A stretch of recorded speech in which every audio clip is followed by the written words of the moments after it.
శ్రోతలందరికీ నమస్కారం. శంకర్ గదిలో ఉన్న కంప్యూటర్ డెస్క్టాప్లో అపర్ణ ఫోటో చూసిన చిదంబరం తలపై పిడుగుపడ్డట్టయింది. కొన్ని క్షణాలు ఆశ్చర్యం. కొడుకు ప్రేమలో పడేంత పెద్దవాడైపోయాడా అని. ఎందుకంటే శంకర్ ఆయన దృష్టిలో పసివాడే మరి. మరో నిమిషం ఆగ్రహావేశాలతో ఉడికిపోయాడు. అపర్ణ ఎర్రగా బుర్రగా ఉందని మోజుపడుతున్నట్లున్నాడు వెధవ.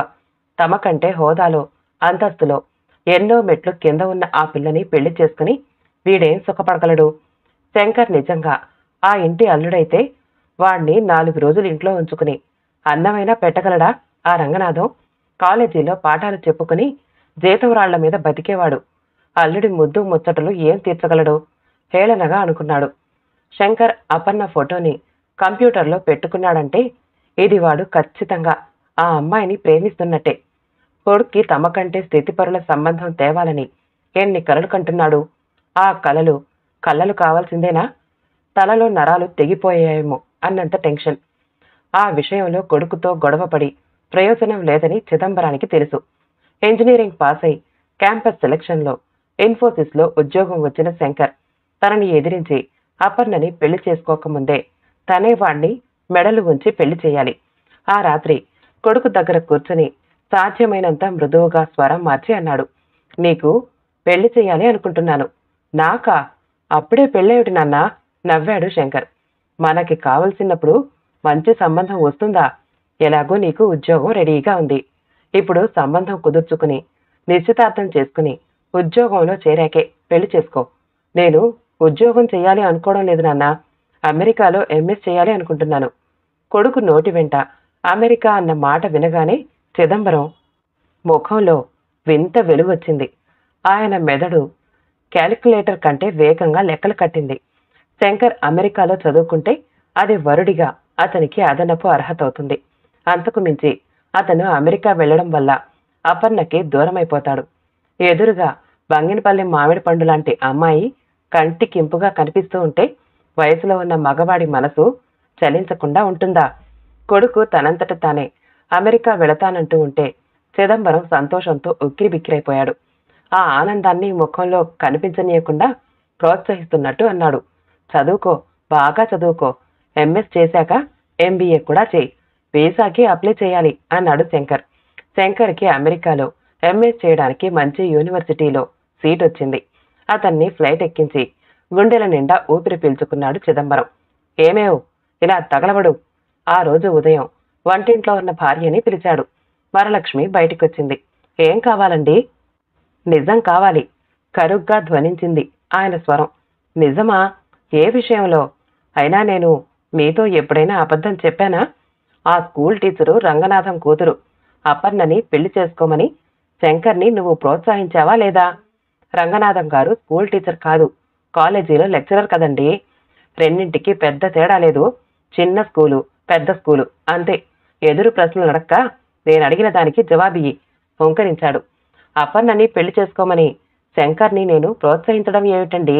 అయినా ఈ ఇంట్లో నా మాట చెల్లుతుందనే నేను ఆ పని చేస్తానా? ఎదురు ప్రశ్నలు అడగొద్దన్నానా? కళ్ళెర్ర చేశాడు. వాడికి ఆ అమ్మాయిని పెళ్లి చేసుకోవాలనే ఉద్దేశం ఉందని నాకు తెలియదు. నేను వాణ్ణి ప్రోత్సహించలేదు. నిజమేనా? నిజమేనండి. మీ అమ్మ మీద ఒట్టేసి చెప్పు. 70 ఏళ్ల వృద్ధురాలైన తన తల్లిపై ఒట్టేయమంటున్న ఆయన్ని ఆవిడ నిర్వికారంగా చూసింది. పెళ్లైన 25 ఏళ్లలో అలా ఒట్టు పెట్టించడం ఆయనకు దిక్కుమాలిన హాబీగా మారిపోయింది మరి. మా అమ్మ మీద ఒట్టు. అపర్ణని పెళ్లి చేసుకోమని నేను వాణ్ణి ప్రోత్సహించలేదండి. సర్లే, వెళ్ళి వంట తగిలేయి. ఆవిడ వంటింట్లోకి వెళ్లబోతూ ఆగి ఉంది. అపర్ణ చాలా అందగత్తె, పైగా చాలా మంచి పిల్ల. మన వాడికి ఈడు జోడును. ఆలోచించండి. మరుక్షణం ఆవిడ చెంప చెల్లుమంది. నోరు ముయ్. మరోసారి ఆ మాట మాట్లాడావంటే నిన్ను చంపేస్తాను. మా నాన్న నాకు అనాకాని సంబంధం చేశాడు. నేను నిన్ను చేసుకున్నది చాలు. నా కొడుక్కి అలాంటి సంబంధం చెయ్యను. పళ్ళు కొరుకుతూ అన్నాడు. ఆవిడ గుడ్ల నీరు కక్కుకుంటూ లోపలికి వెళ్ళిపోయింది. భర్త తన పుట్టింటి వాళ్ళని దరిద్రులని తిట్టడం ఆవిడకి కొత్త కాదు. ఇప్పుడు ఆవిడకి కన్నీళ్ళొచ్చింది. భర్త తనని కొట్టినందుకు కాదు, అపర్ణ లాంటి మంచి అమ్మాయిని కాదంటున్నందుకు. శంకర్ అపర్ణని ఇష్టపడిన భర్త వాళ్ల పెళ్లికి అంగీకరించడని ఆవిడకి తెలుసు.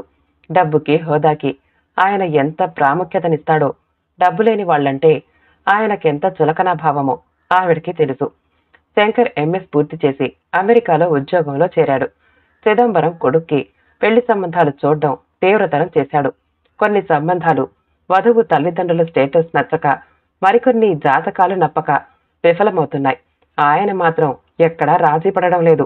అమ్మాయి అందంగా ఉండాలి, ఆస్తిలో హోదాలో తమకే మాత్రం తీసిపోకూడదు. ఇవి చిదంబరం కోరికలు.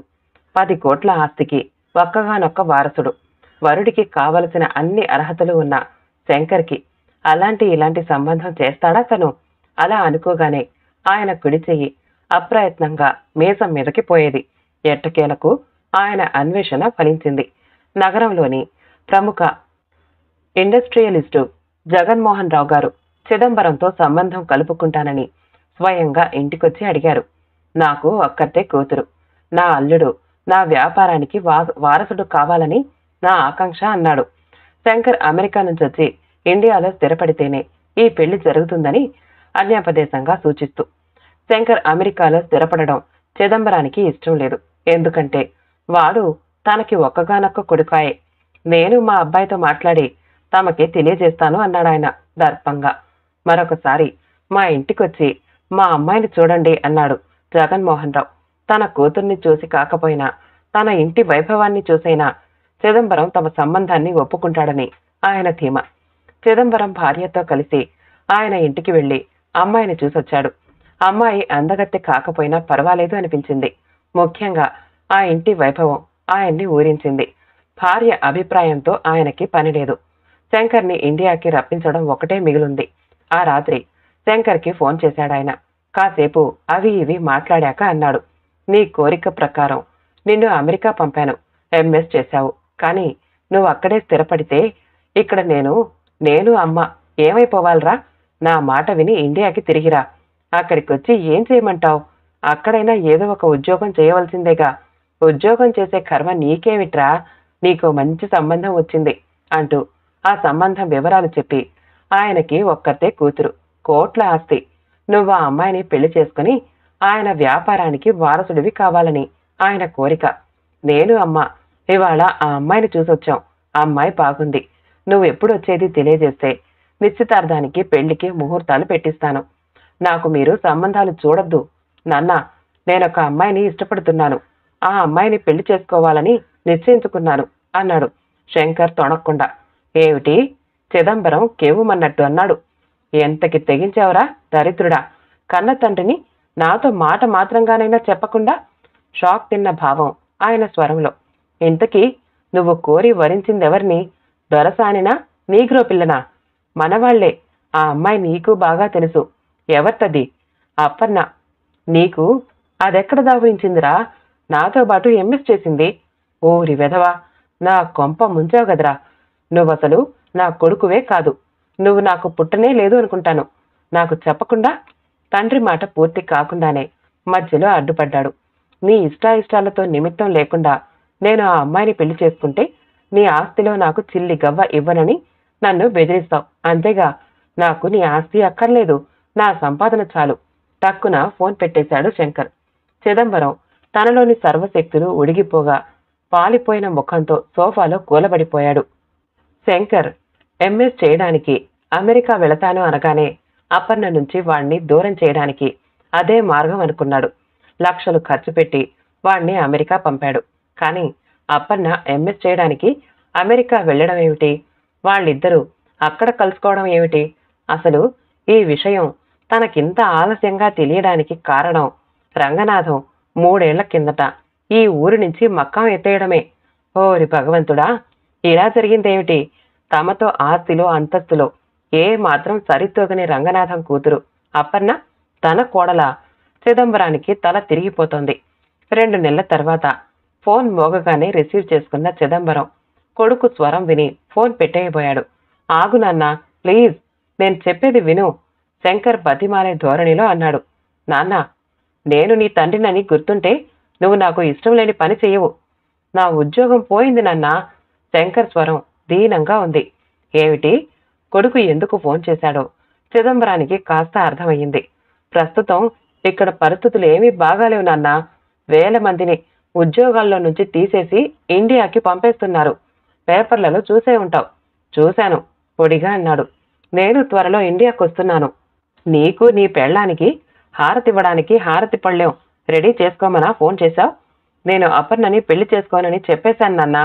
ఇక్కడ పరిస్థితులు చక్కబడడానికి ఎంతకాలం పడుతుందో తెలియదు.